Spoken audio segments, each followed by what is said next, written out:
the chief executive of the Campaign Against Antisemitism, or for Gideon Faulter. Hello, Gideon.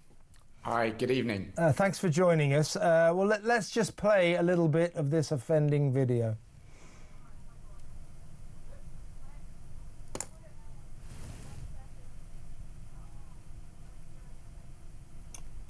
I support Palestine Action. It's a great organisation. They are non-violent. They are absolutely not terrorist in any way. They are a non-violent protest organisation protesting the presence in the UK of Elbit Systems, who are an Israeli arms manufacturing.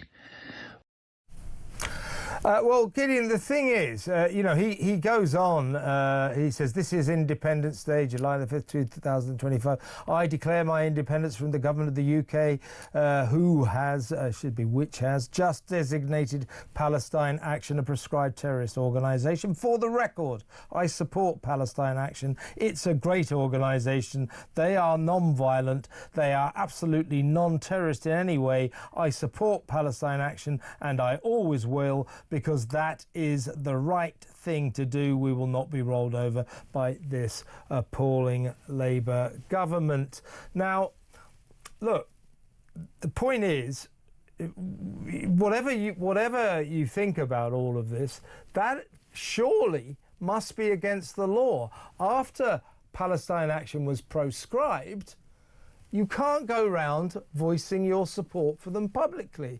Now, what I would ask you is, this was on July the 5th, I think the day after the organisation was proscribed. So what I would ask you is, why haven't the police arrested him? Why hasn't anyone spoken to him? Well, good question. Section 12 of the Terrorism Act 2000 says that if you support or express support for a terrorist organisation, a proscribed organisation, you commit a criminal offence. It's as simple as that. And in ordinary situations with ordinary people, if you express support for a terrorist organisation, you're arrested. In fact, that same day, the Met arrested, I think, 29 people for expressing support for Palestine Action. And like you say, this is not some kind of, sort of blessed order of St. Mary the Meek group of protesters. This is a group that has an online manual that they call the Underground Manual. Teaches people how to get burner cell phones, how to cause maximum damage with a sledgehammer.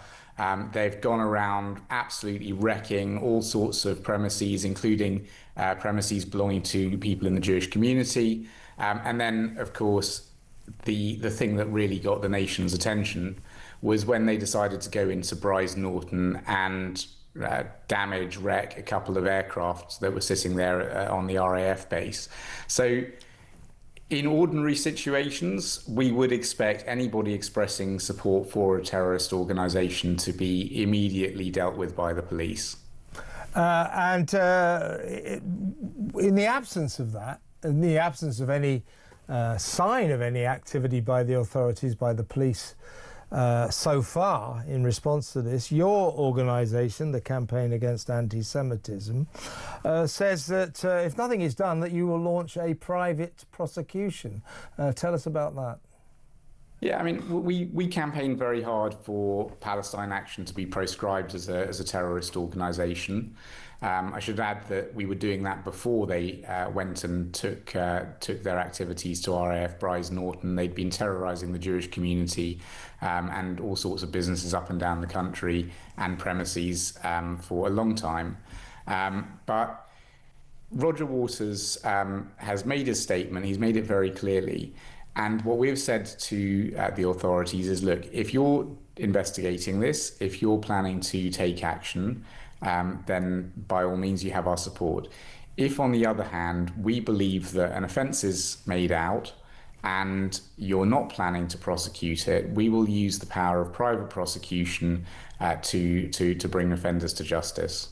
Any response so far from the police? I mean, as I say, it seems to me, I mean, there was obviously a pro-Palestine Action sort of demonstration over the weekend, and a fair few people were arrested, including, surprisingly, an 83-year-old former C of E vicar, a woman apparently.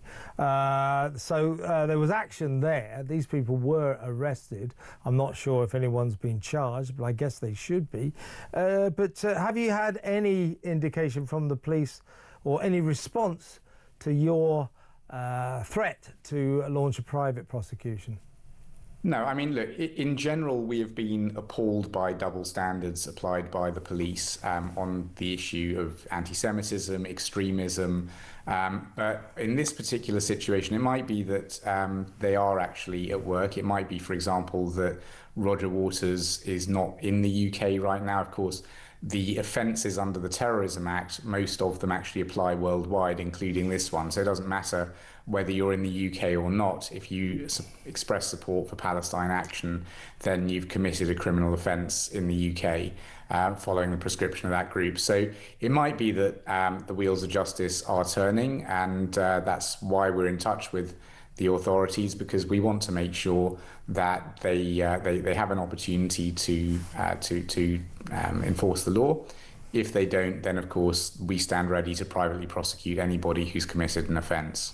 And he in this video he went on to say, this is reference to what happened at Glastonbury, good on you, Bob Villain, and the rest of you who are standing up to be counted. I love you.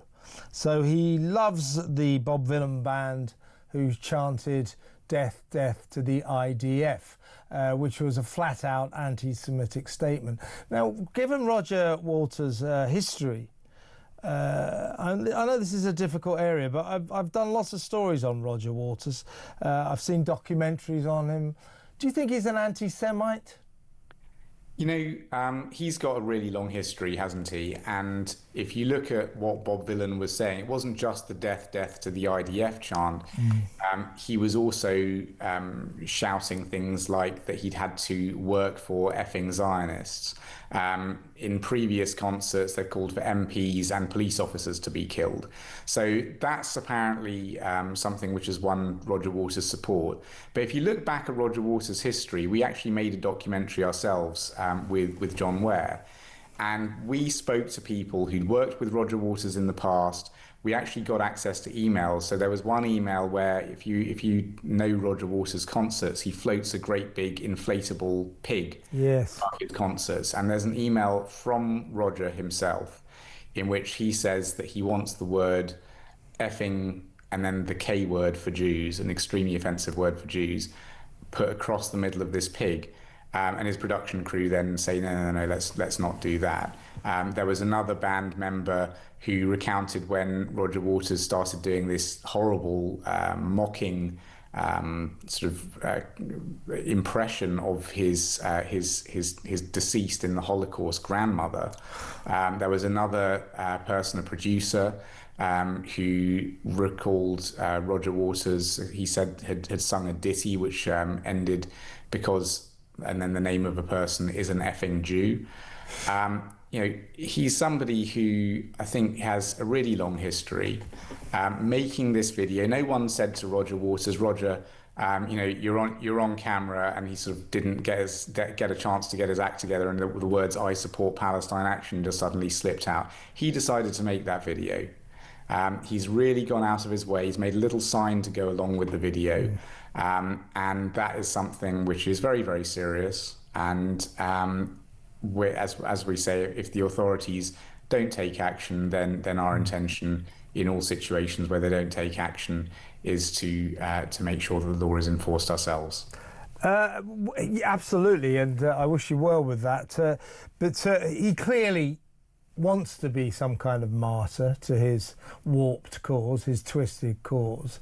What I'd like to see is that either you guys or the police do prosecute him and he gets 10 years or something, 5 years. Then we'll see what a hero is. Why do you think, Gideon, that someone like Roger Waters would end up with this kind of obsession? Because I know someone who's worked with him. It's his lifelong obsession, a kind of pathological hatred of of Israel and, frankly, a pathological hatred of Jews as well. How does someone like him end up like that? I mean, you know, everything in his life has worked out quite well. He's worth about, you know, 500 million quid or something. What's going on here? It's pretty hard to say what's causing all of this, but, you know, it's gone to such a length now. There are certain things which are still red lines, and one of them has got to be expressing support for terrorist organizations. And if you support a terrorist organization and you go out of your way to make sure that everybody knows it, and you're completely aware that they are a terrorist organization, you're aware of what the law is, and that is your intention to go out and express support for them, then obviously that's something which has to be a red line. And, you know, at that point, the debate just has to stop. You know, you can have debates about all sorts of different things, but when it comes to supporting a proscribed terrorist organization, that's got to be where the red lines are drawn and where the law is enforced.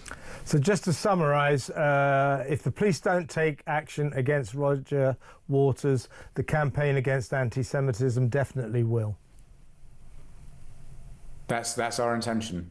That's what we're telling the authorities, and hopefully the authorities won't need us to take action, because every time that we privately prosecute or every time that we have to take the Crown to court, it's essentially a failure of our criminal justice system, because that's the job that the criminal justice system should be doing. It shouldn't be down to individual citizens or Jewish community organisations to step in and fill the void left by the authorities. Of course, we've seen some terrible problems, particularly over the last 2 years since October 7th. It's been atrocious.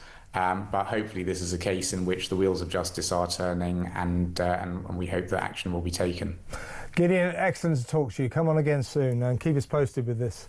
That's Gideon Faulter, Chief Executive of the Campaign Against Anti-Semitism. They're going to take private action against Roger Waters, the Pink Floyd legend, who's made something of a kind of alternative career of his hatred of Israel, which many say spills over into outright anti-Semitism. He's got some kind of obsession going on.